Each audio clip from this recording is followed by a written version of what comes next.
ఇవాళ చెన్నైలోని ఐటీసీ చోళా హోటల్లో దక్షిణాది రాష్ట్రాల అఖిలపక్ష సమావేశం జరగనుంది. తమిళనాడు సీఎం స్టాలిన్ అధ్యక్షతన జరగనున్న ఈ సమావేశంలో లోక్సభ నియోజకవర్గాల పునర్విభజన ప్రతిపాదనపై చర్చలు జరపనున్నారు.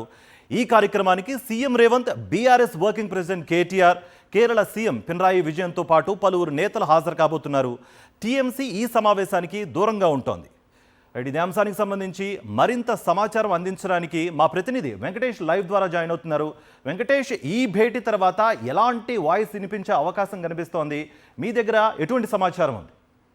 చెన్నైలోని ఐటీసీ చోళా గ్రాండ్లో ఈరోజు మరికొద్ది సేపట్లోనే దక్షిణాది రాష్ట్రాలకు సంబంధించినటువంటి కీలక సమావేశం జరగబోతోంది.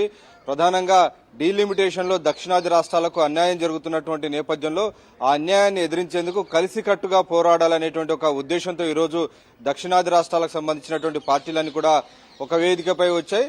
సో ఈ సమావేశంలో కొన్ని కీలకమైనటువంటి తీర్మానాలు ఆమోదించి దాని ఆధారంగా ఫర్దర్ గా భవిష్యత్తు పోరాటాన్ని నిర్మించబోతున్నారు. సో ఇది కేవలం ఫార్మల్ సమావేశమైనప్పటికీ దీన్ని ఒక ఉద్యమంగా రూపాంతరం చెందిస్తామని స్టాలిన్ ప్రకటించినటువంటి నేపథ్యంలో సో ఇది ఇనిషియల్ స్టేజ్ గా మనం భావించాలి. ఇప్పటికే కేంద్ర ప్రభుత్వం దక్షిణాది రాష్ట్రాల్లో తాము సీట్లు తగ్గించడం లేదని హోంమంత్రి ప్రకటించారు. కానీ ఆ ప్రకటనను పార్టీలు ఏవి కూడా నమ్మడం లేదు.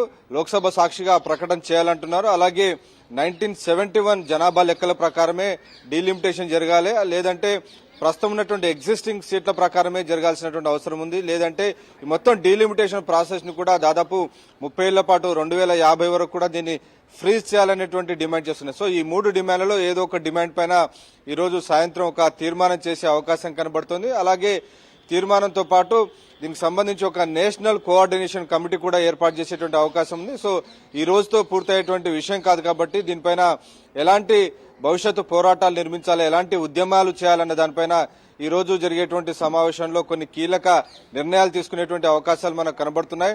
ప్రధానంగా ఇప్పటికే సౌత్ లో ఉన్నటువంటి 5 రాష్ట్రాల్లో 4 రాష్ట్రాలకు సంబంధించినటువంటి ముఖ్యమంత్రులు, డిప్యూటీ సీఎంలు హాజరైనటువంటి నేపథ్యంలో ఖచ్చితంగా ఈ సమావేశం ద్వారా కేంద్ర ప్రభుత్వానికి వీరందరూ కూడా ఒక సమిష్టిగా, ఉమ్మడిగా ఒక క్లియర్ సంకేతాన్ని పంపబోతున్నారు. దక్షిణాది రాష్ట్రాలకు డీలిమిటేషన్ లో అన్యాయం జరిగితే తాము ఊరుకునేది లేదు అనేటువంటి విషయాన్ని క్లియర్ గా కేంద్ర ప్రభుత్వానికి, ఢిల్లీకి వారు హెచ్చరికలు పంపుతున్నటువంటి పరిస్థితి.